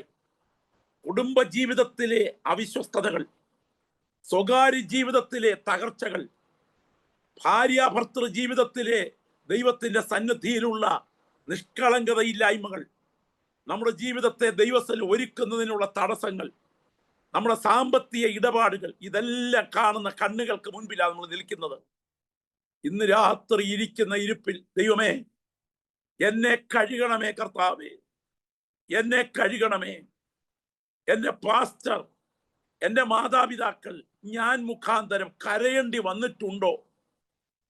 എൻ്റെ ജീവിതത്തെ ഒരുക്കാൻ നീ എനിക്ക് കൃപ തരണേ കർത്താവേ എന്ന് പ്രാർത്ഥിക്കുന്ന ദൈവമക്കൾ 2 കൈകളും ഉയർത്തിപ്പിടിച്ചുകൊണ്ട് ദൈവസ്ഥന് നിലവിളിച്ച് പ്രാർത്ഥിക്കാൻ ദൈവാത്മാവ് ക്ഷണിക്കുകയാണ്. ഞാൻ ഈ ശുശ്രൂഷയിൽ വചനം പങ്കുവെച്ചുകൊണ്ടിരിക്കുമ്പോൾ ദൈവാത്മാവ് ആരോടൊക്കെയോ വ്യക്തിപരമായി ഇടപെട്ടുകൊണ്ടിരിക്കുന്ന രാത്രിയാണ്. ചില വിഷയങ്ങൾക്ക് നടുവിൽ ദൈവം ചില വ്യക്തികളുടെ മേൽ വരുന്ന ന്യായവിധി അഴിച്ചു മാറ്റാൻ അനുതാപത്തിന്റെ കണ്ണുനീരിനെ ദൈവം ക്ഷണിക്കുകയാണ്. സ്തോത്രം. ഓടിച്ചു കൊണ്ടുപോകുന്ന വാഹനത്തിന്റെ മുൻപിൽ പോലീസുകാർ സ്റ്റോപ്പ് സിഗ്നൽ കാട്ടിയാൽ വണ്ടി ബ്രേക്ക് ചെയ്യണം എന്നാണ് അതിന്റെ അർത്ഥം. ഇന്ന് രാത്രി പരിശുദ്ധാത്മാവ് ഉപവാസ പ്രാർത്ഥനയിൽ സ്റ്റോപ്പ് സിഗ്നലുകൾ ചില വ്യക്തികളെ കാണിക്കുകയാണ്. സ്റ്റോപ്പ് സിഗ്നലുകൾ ചില വ്യക്തികളെ കാണിക്കുകയാണ്. അനുതപിച്ച് കരയാൻ 1 മിനിറ്റ് എടുക്കേണ്ടതിന് നിങ്ങളുടെ ഇരിക്കുന്ന മുറികൾക്കകത്ത് ഇടനെഞ്ച് പൊട്ടിക്കരയാൻ ഒരല്പസമയം എടുക്കേണ്ടതിന് ദൈവാത്മാവ് നിങ്ങളെ ക്ഷണിക്കുകയാണ്. എന്നെ കഴുകണമേ കർത്താവേ, എന്നെ കഴുകണമേ എന്ന് പ്രാർത്ഥിക്കുന്ന പ്രിയപ്പെട്ടവരുടെ ശബ്ദം ദൈവസിംഹാസനത്തിലേക്ക് ഉയരട്ടെ. ആ 2 കൈകളും കർത്താവിലേക്ക് ഉയർത്തിപ്പിടിച്ച് ശബ്ദം ഉയർത്തി പ്രാർത്ഥിച്ചു തുടങ്ങിക്കേ. നിങ്ങൾ അന്യഭാഷ പറഞ്ഞ് പ്രാർത്ഥിക്കുവാനല്ല, അനുതാപത്തിന്റെ കണ്ണുനീര് ഉയർത്തി പ്രാർത്ഥിക്കുവാനാണ് ദൈവാത്മാവ് ഇന്ന് രാത്രി നമ്മെ ക്ഷണിക്കുന്നത്. എന്റെ പ്രിയപ്പെട്ടവരെ, ഈ ഭൂമിയിലെ എത്രയോ സൗഭാഗ്യങ്ങൾ നമ്മൾ അനുഭവിക്കുന്നു. എന്നാൽ ഒരു ബയോപ്സി റിപ്പോർട്ട് മതി. ശ്രദ്ധിക്കണേ, ഒരു ബയോപ്സി റിപ്പോർട്ട് മതി നമ്മുടെ അനുഗ്രഹം വേദനയായി മാറാൻ. 35ാമത്തെ അമേരിക്കൻ പ്രസിഡന്റ് കെന്നഡി വെടിയേറ്റ് വീഴുന്നതിന്റെ രാവിലെ സമയം ജാക്കുലിൻ കെന്നഡിയെ സമീപിച്ച് പത്രപ്രവർത്തകർ ചോദിച്ചു, മഹദിക്ക് ജീവിതത്തെക്കുറിച്ച് എന്താണ് അഭിപ്രായം പറയാനുള്ളത്? അവൾ പറഞ്ഞു, ആ വൈറ്റ് ഹൗസ് രാജ്ഞി പറഞ്ഞു, എന്നെ പോലൊരു ഭാഗ്യശാലി ലോകത്തിലില്ല. എന്നാൽ ഡാളസിൽ പ്രചരണാർത്ഥം തുറന്ന വാഹനത്തിൽ യാത്ര ചെയ്യുമ്പോൾ സ്കൂൾ കെട്ടിടങ്ങൾക്കിടയിലൂടെ ചൂണ്ടി നിർത്തിയ ഒരു തോക്കിൻ കുഴലിൽ നിന്ന് പാഞ്ഞെത്തിയ വെടിയുണ്ട ചങ്ക് തകർത്ത് ജാക്ലിൻ കെന്നഡിയുടെ മടിയിലേക്ക് ജോൺ എഫ് കെന്നഡി ചോരയിൽ കുളിച്ചു വീണ അന്ന് വൈകിട്ട് അതേ പത്രക്കാർ ചോദിച്ചു, എന്തുണ്ട് ജീവിതത്തെക്കുറിച്ച് പറയാൻ? പറഞ്ഞ മറുപടി, എന്നെ പോലെ ഒരു ദൗർഭാഗ്യ ലോകത്തിലില്ല. എന്റെ പ്രിയരെ, ഇവിടെ എന്തെല്ലാം നേട്ടങ്ങൾ നേടിയാലും മണിക്കൂറുകൾക്കുള്ളിൽ ഭാഗ്യം ദൗർഭാഗ്യമാകും. എന്നാൽ അനുതാപത്തിന് മുൻപിൽ ന്യായവിധി മാറും. അനുതാപത്തിന് മുൻപിൽ ന്യായവിധി മാറും. ഏത് ന്യായവിധിയെ മാറ്റാൻ അനുതാപത്തിന് കഴിയും? എല്ലാവരും ഒന്ന് പ്രാർത്ഥിച്ചു തുടങ്ങിക്കാട്ടെ. ശബ്ദമുയരട്ടെ. പരിശുദ്ധാത്മാവ് എന്തോ ഉദ്ദേശിക്കുന്നു ഈ രാത്രി യോഗത്തിൽ. സ്തോത്രം. അനുതാപത്തിന് മുൻപിൽ അത്ഭുതങ്ങൾ സംഭവിക്കും. ജനത്തെ എണ്ണാൻ ദൈവം അനുവദിച്ചില്ല. പക്ഷെ തിരിച്ചറിഞ്ഞു കഴിഞ്ഞപ്പോൾ ഞാൻ ദൈവസന്നിധിയിൽ വീഴുന്നു എന്ന് പറഞ്ഞ ദാവീദിന്റെ അനുതാപം, സ്വന്തം ജീവിതത്തിന്റെ പിശകിയ കാൽവയ്പ്പിന് മുൻപിൽ നാഥാന്റെ മുൻപിൽ കരയുന്ന ദാവീദിന്റെ അനുതാപം. ഓ, യോനയുടെ അനുതാപമില്ലായ്മയിൽ താൻ അനുഭവിച്ച ശിക്ഷ, ധൂപകലശം കയ്യിൽ പിടിച്ചുകൊണ്ട് ധൂപം കാട്ടാൻ നീക്കുന്ന ഉസിയാവിനെ പുരോഹിതന്മാർ തടഞ്ഞെങ്കിലും കോപത്തോടെ പ്രതികരിച്ച ഉസിയാവിൽ അനുതാപമില്ലാഞ്ഞത് കൊണ്ട് ഏറ്റുവാങ്ങേണ്ടി വന്ന ശിക്ഷ. എന്നാൽ പുറത്തിറങ്ങി അതിദുഃഖത്തോടെ രക്ഷകന്റെ നോട്ടത്തിന് മുൻപിൽ കരഞ്ഞ പത്രോസിന്റെ അനുതാപത്തിന്റെ വിടുതൽ. ഈ ദൂത് ഇന്ന് രാത്രിയിൽ നമ്മെ തന്നെ വിധിക്കാൻ ക്ഷണിക്കുകയാണ്. എത്ര പേർ വ്യക്തിപരമായി പ്രാർത്ഥിക്കും? ഞാൻ ഇത് അവസാനിപ്പിക്കും മുൻപ്, കർത്താവേ, ഇന്ന് രാത്രി ഈ ഉപവാസ പ്രാർത്ഥനയിൽ ക്രൂശിന്റെ ചുവട്ടിലേക്ക് വരികയാണ്. എന്നെ കഴുകണേ. ചില പ്രതിഷ്ഠകളിലേക്ക് നിങ്ങളെ ദൈവാത്മാവ് വിളിക്കുന്നു. ആഗ്രഹിക്കുന്ന പ്രിയപ്പെട്ടവർ ദൈവസന്നിധിയിൽ ഒരു സ്വയസമർപ്പണത്തിന് കൊതിക്കുന്നെങ്കിൽ നിങ്ങളെ വലതുകരം ഉയർത്തിപ്പിടിക്കുക. ഞാൻ നിങ്ങൾക്ക് വേണ്ടി പ്രാർത്ഥിക്കാൻ ആഗ്രഹിക്കുക. പരിശുദ്ധനായ ഞങ്ങളുടെ ദൈവമേ, ഞങ്ങളെ തന്നെ വിധിച്ചാൽ വിധിക്കപ്പെടുകയില്ല എന്ന വചനം ഞങ്ങൾ ഭയത്തോടെ കേൾക്കുന്നു. കാലിലെ ചെരുപ്പൂരി മാറ്റിയിട്ട് തീയുടെ മുൻപിൽ മോശ നിന്നതുപോലെ ദൈവ സാന്നിധ്യത്തിന് മുൻപിൽ ഞങ്ങൾ ഭയത്തോടെ ഈ ദൂത് കേൾക്കുന്നു. നിന്റെ കരങ്ങളിൽ ഈ ജനത്തെ കൈമാറുന്നു. ദൈവ ശിക്ഷകൾ ഒഴിവാകത്തക്ക വിധം അനുതാപത്തിന്റെ കണ്ണുനീര് ഒഴുക്കത്തക്ക വിധം ഈ ഉപവാസ പ്രാർത്ഥനയിൽ ചില വിടുതലുകൾ വ്യാപരിക്കുന്നത് ഞങ്ങൾ ആത്മാവിൽ കാണുന്നു. ചില വ്യക്തികളുടെ മേൽ വരാൻ തുടങ്ങുന്ന ചില കരങ്ങൾ ഇന്ന് രാത്രിയിൽ പ്രാർത്ഥനയ്ക്ക് മുൻപിൽ പരിശുദ്ധാത്മാവ് അഴിച്ചു മാറ്റുന്നത് ഞങ്ങൾ കണ്ണുകൾ കൊണ്ട് തിരിച്ചറിയുന്നു. അടയാളത്തിന്റെ ചില വിടുതലുകൾ ഇവിടെ പ്രവഹിക്കുന്നത് ഞങ്ങൾ വിശ്വാസ കണ്ണുകളാൽ കാണുന്നു. കർത്താവ് ഇത് ചെയ്യുന്നത് കൊണ്ട് സ്തോത്രം, യേശുവിൻ നാമത്തിൽ തന്നെ. എൻ്റെ പ്രിയപ്പെട്ടവരെ, ഞങ്ങളുടെ വാത്സല്യ ഷൈജാൻ, സഹപ്രവർത്തകരായ സഹോദരങ്ങൾ, ഈ അനുഗ്രഹീത ഉപവാസ പ്രാർത്ഥന വളരെ ഭയത്തോടെ ദൈവസന്നിധിക്ക് മുൻപിൽ നമുക്ക് തുടർന്നും ആയിരിക്കാം. ഓർക്കുക, നാം നമ്മെ തന്നെ വിധിച്ചാൽ വിധിക്കപ്പെടുകയില്ല. അനുതാപത്തിന് ശിക്ഷാവിധിയെ മാറ്റുവാൻ കഴിയും. ഉപവാസ പ്രാർത്ഥന അനുതാപം ക്ഷണിക്കുന്നു. ശുശ്രൂഷയ്ക്കായി ക്ഷണിച്ചതിന് നന്ദി പറഞ്ഞ് വിരമിക്കുന്നു. ദൈവം നിങ്ങളെ ധാരാളം അനുഗ്രഹിക്കട്ടെ.